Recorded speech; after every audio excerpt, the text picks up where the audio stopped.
Bonjour et bienvenue sur cette vidéo où on va parler de Security Settings, donc c'est-à-dire de paramètres de sécurité dans Marketing Cloud Engagement. Alors pour avoir accès à tout ça, il faut être admin ou au moins Security Administrator, donc avoir un certain nombre de permissions ou un rôle qui le permet. Et donc on va voir les différents paramètres de sécurité et ensuite je vais vous donner les recommandations de Salesforce concernant chacune d'elles. Donc pour y accéder, nous allons en haut à droite dans Setup et ensuite dans Security. Et ensuite Security Settings. Ok, je vais revenir à chacune d'elles par la suite. Ok, donc première chose, pour avoir un peu plus d'explications, on a une documentation. Donc celle-ci qui va vous donner une définition de la quasi-totalité des paramètres. Donc ici vous pourrez voir voilà, différentes informations et sur la gauche la même chose. Plus d'informations ici.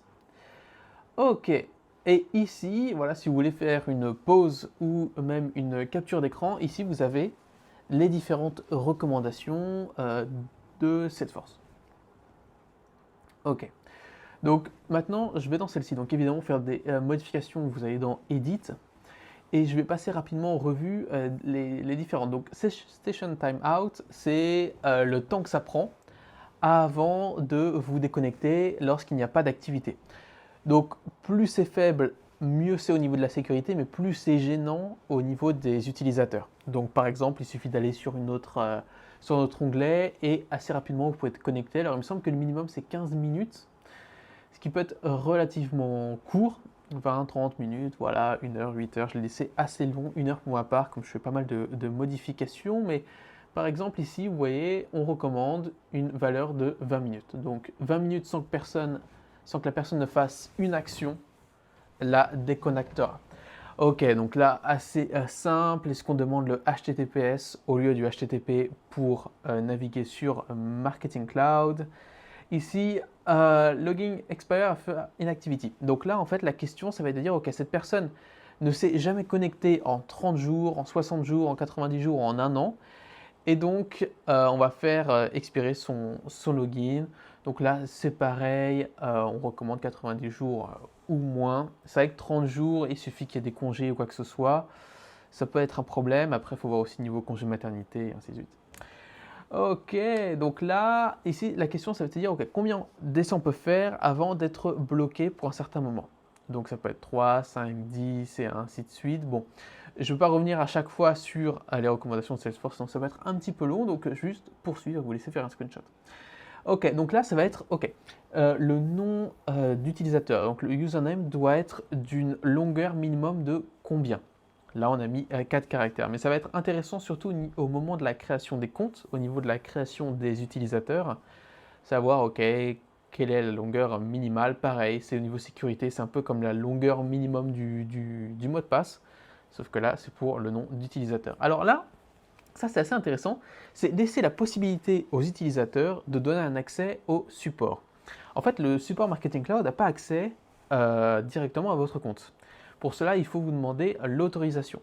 Donc pour donner l'autorisation, il faut aller dans, par exemple, ici, Cloud Preferences, ou alors dans les utilisateurs et laisser un accès temporaire, c'est toujours temporaire, au support. Bon, ça peut être très long, hein, comme 1 an ou plus, mais voilà. Et donc là, je me dis, ok, est-ce que j'ai envie de laisser la possibilité à mes utilisateurs de donner un accès au support? J'ai envie de dire que oui, parce que de toute façon, le support de Salesforce n'a pas le droit de faire de modifications. Le support Salesforce n'a pas le droit d'envoyer un email pour vous, de faire quelconque modification. C'est plutôt pour avoir ce qu'on appelle un impersonation, donc c'est-à-dire pouvoir se connecter comme cet utilisateur pour observer le comportement de la plateforme, pour voir si ça fonctionne bien de notre côté ou non, faire non, pas faire de tests, mais voilà, de visualiser votre plateforme. Donc je dirais que oui. Alors là, ici, c'est pareil, très intéressant. Restrict logging IP by IP address, IP allow listing. Alors là, on a différentes valeurs. Donc soit on dit non, on oublie complètement cette feature, cette fonctionnalité, soit on garde des logs de quelle adresse IP se connecte ou non, soit on garde des logs et en plus on restreint les usages. Alors là que je m'explique. En fait, justement, ça va être dans Login IP Allow List. Ça va être cette interface-là. Bah tiens, j'y vais. Et là, je vais pouvoir dire, OK, un certain nombre d'adresses IP sont autorisées à se connecter ou pas. Donc, je vais créer une liste d'adresses IP, donc par exemple celle de mon entreprise, et je vais dire, OK, toutes les adresses IP en dehors de celle-ci n'ont pas le droit de se connecter. Alors, ça peut être un petit peu gênant s'il y a du travail depuis la maison, du work from home, ou si par exemple je me connecte depuis mon 4G sur mon téléphone, et bien ça va changer l'adresse IP, et donc ça va être un problème, il va falloir l'ajouter à celle-ci.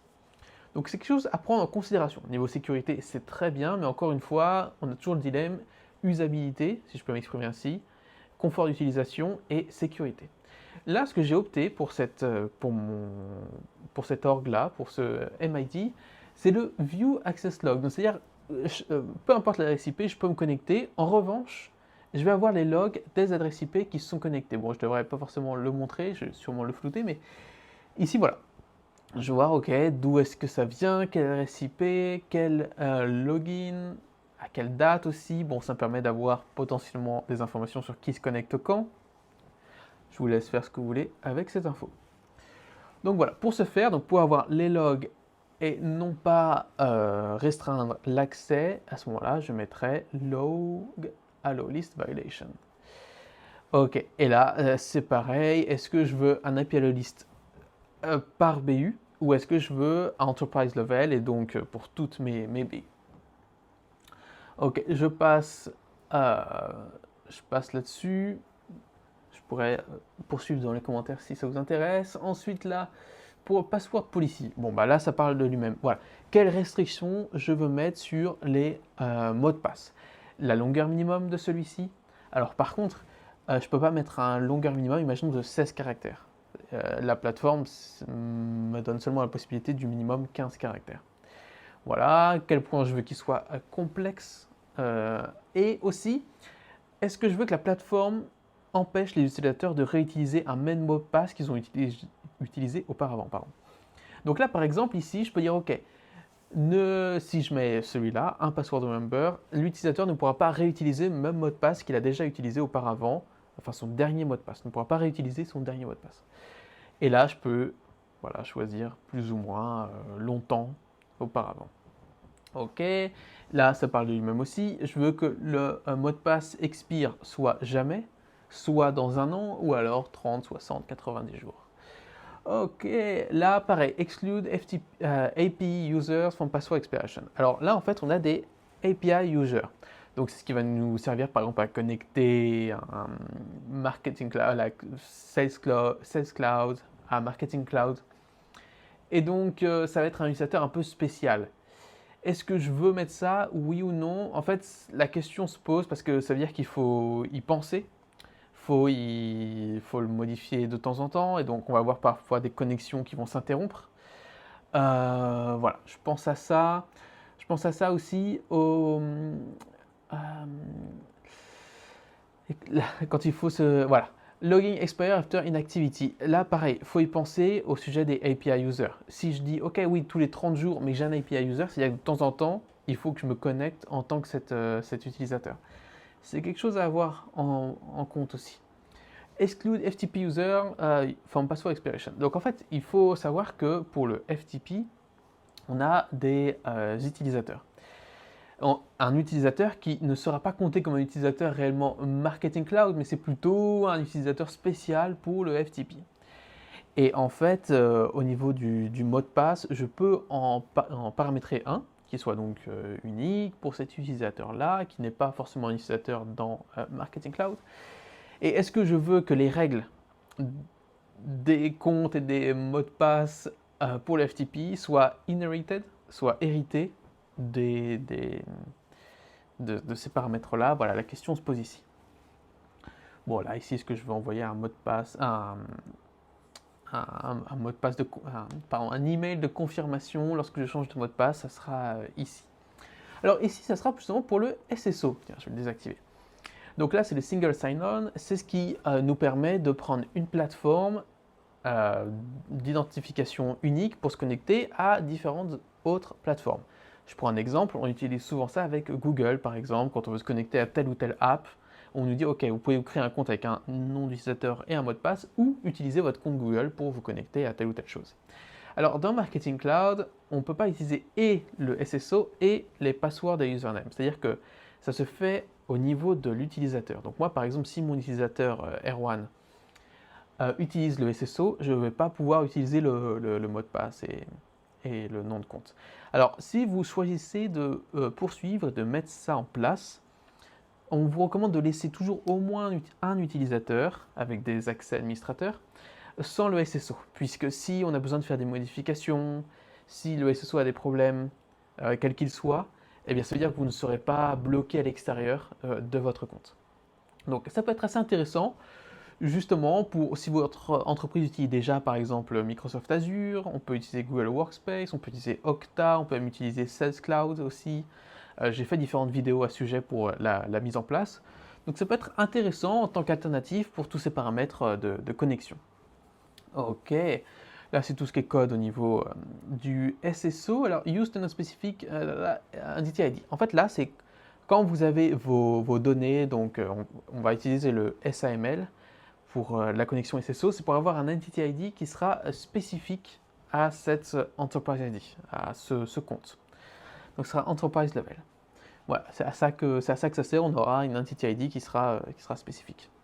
Alors là, assez intéressant aussi, j'aime beaucoup ça, Enforced Export Email Allow List. Alors là, qu'est-ce que ça dit? Ça me dit en fait, donc ça sera ici, ça me dit ok, pareil, là imaginons que je suis un employé de l'entreprise et j'ai envie de m'envoyer pour plus ou moins de bonnes ou mauvaises raisons des fichiers, des données clients à mon email personnel. Eh bien, à l'heure actuelle, si je ne configure pas cela, je pourrais le faire. Je pourrais m'envoyer donc des données sur mon adresse Gmail. En revanche, si on met une export email allow list, donc qui dira ok, seulement ces adresses email peuvent recevoir des exports, eh bien à ce moment-là, je ne pourrais pas envoyer des données sur mon adresse email personnelle. Je pense que ça peut être assez utile, notamment dans un contexte professionnel, et d'autant que ça peut être fait de manière relativement simple. Donc si je vais ici, je peux dire OK. Soit je mets des adresses spécifiques, donc par exemple R1, Salesforce, @gmail et ainsi de suite, ou alors je mets des domaines. Donc c'est-à-dire tout, donc ça va être un astérix et après arrobas, par exemple salesforce.com. Donc là, tous les exports vers des adresses email qui contiennent salesforce.com pourront fonctionner. Donc ça peut être assez intéressant. C'est quelque chose que je recommanderais moi personnellement pour justement éviter ou même pourquoi pas des erreurs de manipulation et voilà, faute de frappe, on envoie une autre adresse email, on inclut quelqu'un qui ne devrait pas être inclus. Donc même au niveau de ce genre de choses, ça peut être intéressant. Ok, là au niveau de tout ce qui est connexion, TLS et ainsi de suite, on a différentes informations, mais là ce que je vous recommanderais, ça serait de faire un case au support, si vous avez des informations là-dessus, parce que c'est quand même quelque chose d'assez spécifique qu'on ne peut pas modifier tel quel. Et la dernière chose, la dernière option de sécurité, c'est le audit trail. Alors, je vais faire une vidéo sur comment et à quoi correspond le audit trail, mais en quelques mots, ça vous permet d'avoir des informations sur qui a modifié quoi dans le compte. Donc, c'est-à-dire, on va mettre en place une automation, pourquoi pas, dans Marketing Cloud, un peu à l'idée du data extract. Et ce que ça me permet d'avoir, c'est un fichier Excel, potentiellement Excel, oui. Et là, on va nous dire, ok, donc tel utilisateur a modifié telle permission, ou s'est connecté à telle heure, ou a tenté de se connecter, est-ce que ça a fonctionné, est-ce que ça n'a pas fonctionné. Et il y a deux versions. Il y a une version inclus, ici, qu'on a, donc ça va être justement quelque chose de relativement basique sur qui s'est connecté et les modifications au niveau des utilisateurs. Donc rien que pour ça, je vous recommanderais de l'enable, de l'activer, parce qu'en fait ce n'est pas rétroactif. Donc c'est-à-dire que, imaginons que là il y a eu quelque chose qui s'est passé hier pour lequel j'aimerais avoir des informations, mais la case n'était pas cochée, et eh bien ça ne va pas enregistrer. Ça va commencer à enregistrer seulement lorsque la case est cochée. Et donc au niveau du délai de rétention, il me semble que c'est 30 jours ou 90 jours, il faudrait que je revérifie.